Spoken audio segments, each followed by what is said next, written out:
الشيطان الرجيم بسم الله الرحمن الرحيم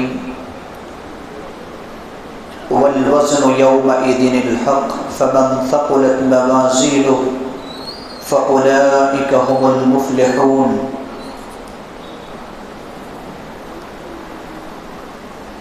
اللہ سبحانہ و تعالیٰ کی توفیق سے آج کی نماز تراویح میں 8واں پارہ، جس میں سورۃ الانعام کی آخری چند آیتیں اور سورۃ الاعراف کی ابتدائی چند آیتیں تلاوت کی گئی ہے۔ اللہ سبحانہ و تعالیٰ نے سورۃ الاعراف میں قیامت کے دن کا منظر کشی کرتے ہوئے یہ کہا کہ قیامت کے دن وزن یہ حق ہے۔ جس شخص کا پلہ بھاری ہوگا وہ لوگ کامیاب ہوں گے، اور جس آدمی کا پلہ ہلکا ہوگا یہ وہ لوگ ہیں کہ انہوں نے اپنے آپ کو خسارے میں ڈال دیا ہے، کیونکہ انہوں نے ہماری آیتوں کے ساتھ ظلم کرتے رہے۔ قیامت کے دن اللہ تبارک و تعالی ترازو کا پلہ قائم کرے گا۔ اب ہم اور آپ یہ سوچ رہے ہوں گے کہ اللہ تبارک و تعالیٰ قیامت کے دن ترازو کے پلے کیسے قائم کرے گا، جبکہ ہم جو عمل کرتے ہیں یہ عمل ہم دیکھ نہیں پاتے، ان نیکیوں کو ہم دیکھ نہیں پاتے، یہ نیکیاں نظر نہیں آتی ہیں۔ تو آج میڈیکل سائنس نے اس کو بالکل آسان کر دیا ہے کہ جو چیز دیکھی نہیں جاتی ہے اس کا بھی وزن کیا جاتا ہے۔ مثال کے طور پر ہمارے آپ کے جسم میں بخار ہوتا ہے، ہم دیکھ نہیں پاتے، لیکن انسان نے اس کا ایک پیمانہ بنایا جس کے وجہ سے انسان بتا دیتا ہے کہ اس کا بخار کتنا ہے۔ ہوا چلتی ہے، ہم محسوس کرتے ہیں، لیکن کبھی ہوا کو ہم نے نہیں دیکھا۔ بتا دیا جاتا ہے کہ اتنی رفتار سے ہوا چل رہی ہے۔ گرمی کی شدت ابھی گھڑی بازو میں ہے، آپ دیکھیں کہ گرمی کی شدت کیا ہے، یہ گھڑی بتا دے رہی ہے۔ کہیں پر زلزلہ ہوتا ہے، اسکیل کے ذریعے سے بتا دیا جاتا ہے کہ اتنی رفتار سے زلزلہ آیا۔ تو کہنے کا مطلب یہ ہے کہ ہر وہ چیز جو دیکھی نہیں جاتی ہے اس کا بھی وزن ہوتا ہے دنیا میں۔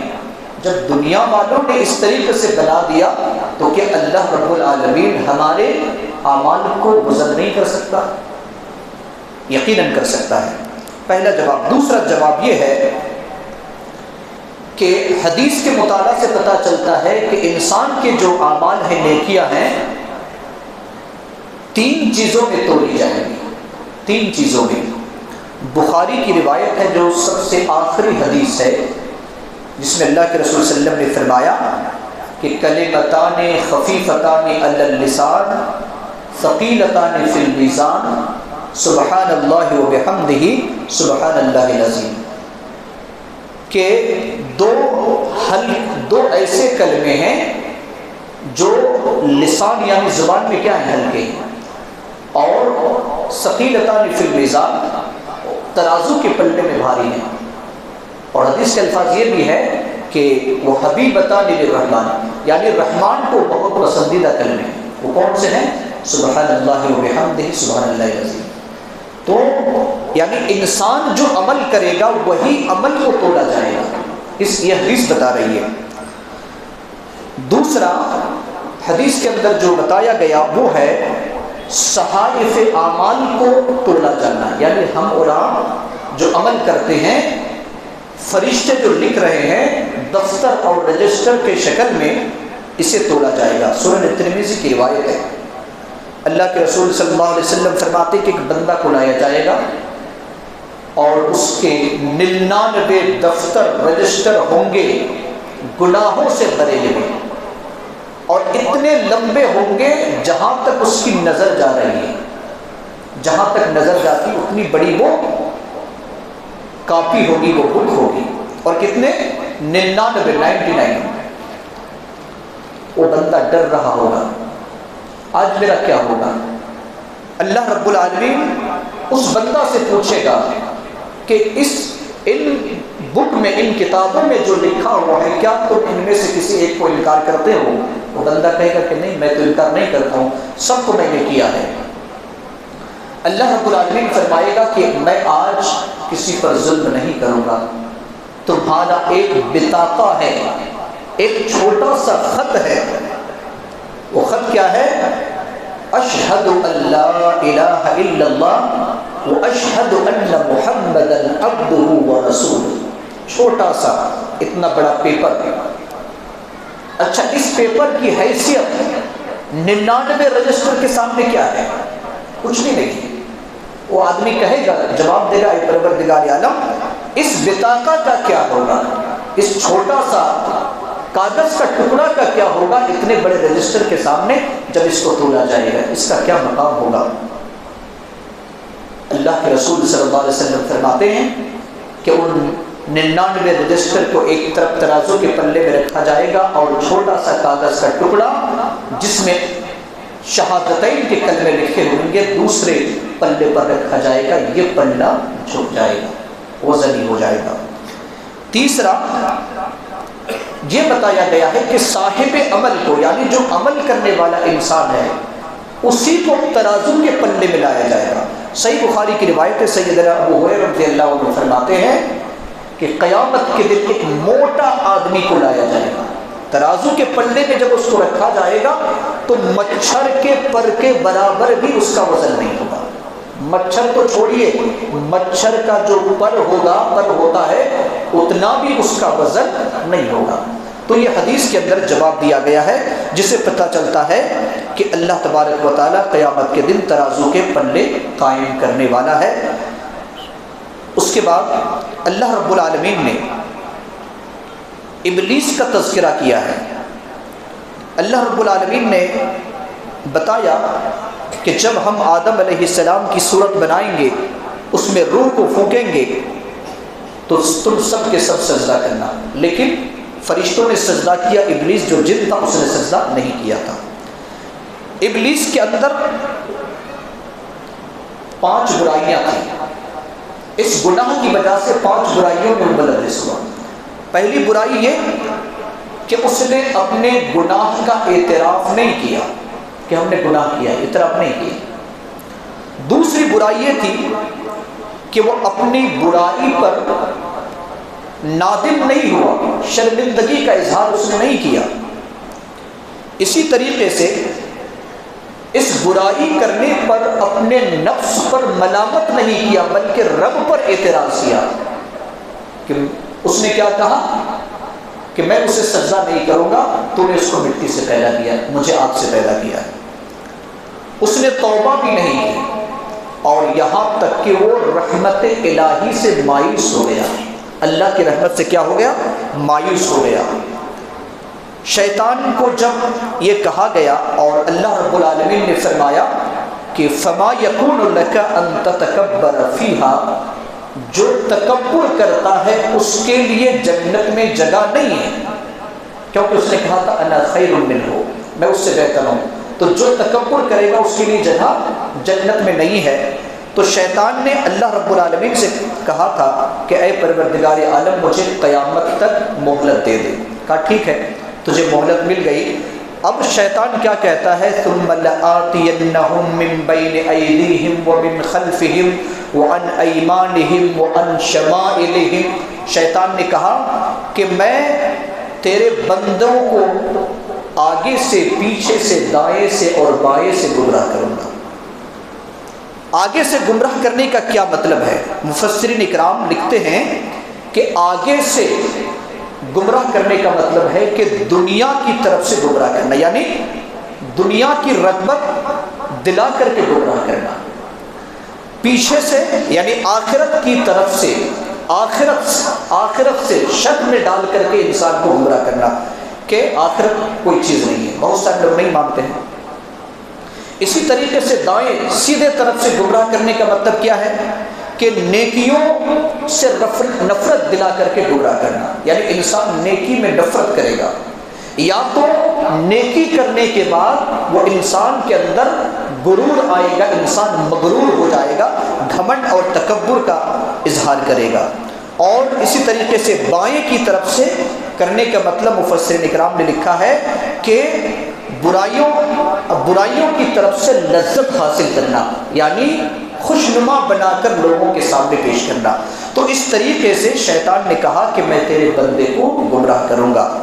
ابن عباس رضی اللہ عنہما فرماتے ہیں کہ شیطان نے یہ نہیں کہا کہ میں اوپر سے گمراہ کروں گا اور نیچے سے، سامنے پیچھے دائیں بائیں کہا، لیکن اوپر اور نیچے سے نہیں کہا. کیوں نہیں کہا؟ کہا کہ اوپر سے اللہ کی رحمت کا نزول ہوتا ہے، لہذا وہ گمراہ نہیں کر سکتا. اور زمین جو ہے یہ فتنے کی جگہ نہیں ہے، زمین فتنے کی جگہ نہیں ہے. اسی لیے مومن کو کیا کہا گیا کہ تم اپنی نگاہ کو نیچی رکھتے ہوئے چلو، کیونکہ زمین پر کوئی فتنہ نہیں ہے. تو دائیں بائیں آگے پیچھے تو فتنہ ہے، لیکن زمین پر کوئی فتنہ نہیں ہے. اللہ کے رسول کے صحابی جناب ابن عباس رضی اللہ عنہما نے اس کی تفسیر کی ہے. اسی طریقے سے اللہ رب العالمین نے لباس کا ذکر کیا، اور لباس کا ذکر کرتے ہوئے اللہ رب العالمین نے کہا کہ لباس کے جو مقاصد یا غرض ہے، کس مقصد سے بنایا گیا لباس کو، تو 3 مقصد کا ذکر کیا گیا. اللہ رب العالمین نے 3 مقصد بتایا. پہلا مقصد کیا ہے؟ قابل شرم اعضاء کو چھپانا، جو شرم گاہ ہے اس کو چھپانا. دوسرا کیا ہے؟ زینت کا سبب. اللہ رب العالمین نے زینت کا سبب بتایا اور کہا کہ یہ جو ہے یہ زینت کا کیا ہے؟ سبب ہے. اور تیسرا سورہ نحل کے اندر اللہ رب العالمین نے ذکر کیا ہے کہ گرمی سے بچاؤ کا ذریعہ ہے، سردیوں سے بچاؤ کا ذریعہ ہے لباس.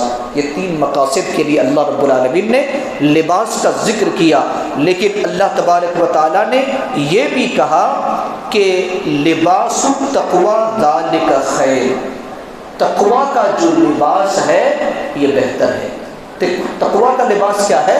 تقوی کا لباس دراصل باطنی نفس کے عیوب کو چھپانے کا ذریعہ ہے.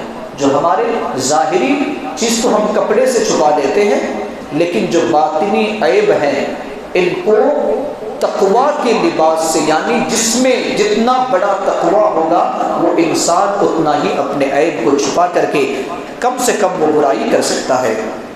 اسی طریقے سے اللہ تبارک و تعالیٰ نے، چونکہ ہم کھانے پینے میں بھی بہت آگے ہیں، تو اللہ رب العالمین نے اس کا بھی ذکر کیا ہے. اللہ رب العالمین نے کہا کلوا واشربوا ولا تسرفوا انہ لا يحب المسرفین. کھاؤ اور پیو اور حد سے تجاوز مت کرو، کیونکہ اللہ حد سے تجاوز کرنے والے کو پسند نہیں فرماتا ہے. اللہ کے رسول صلی اللہ علیہ وسلم فرماتے ہیں، سنن ترمذی کی روایت ہے کہ انسان اپنے پیٹ سے زیادہ برا برتن کسی اور کو نہیں کرتا. یعنی جتنے برتن ہیں سب سے بدترین برتن کیا ہے؟ انسان کا پیٹ ہے.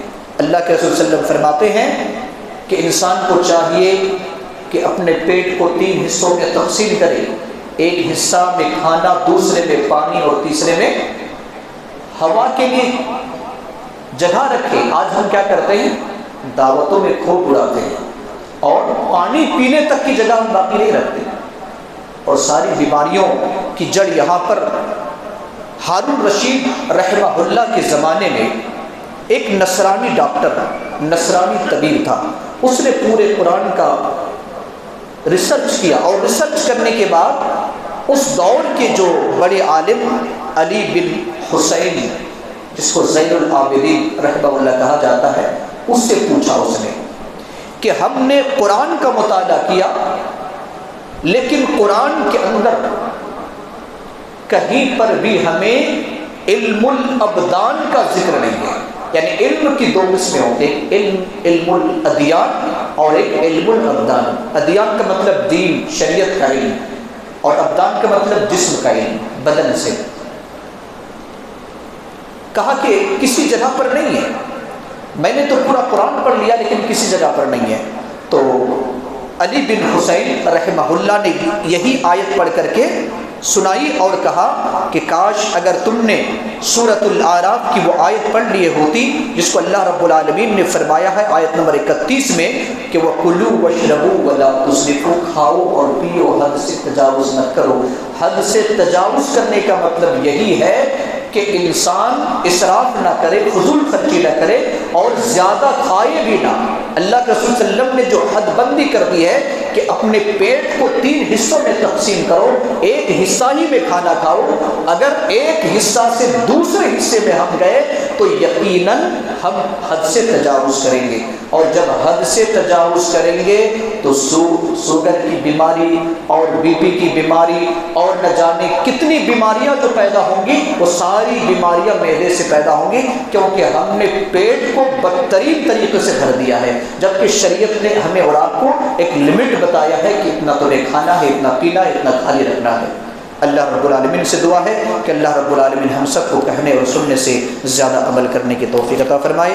آمین۔ وآخر دعوانا الحمدللہ رب العالمین۔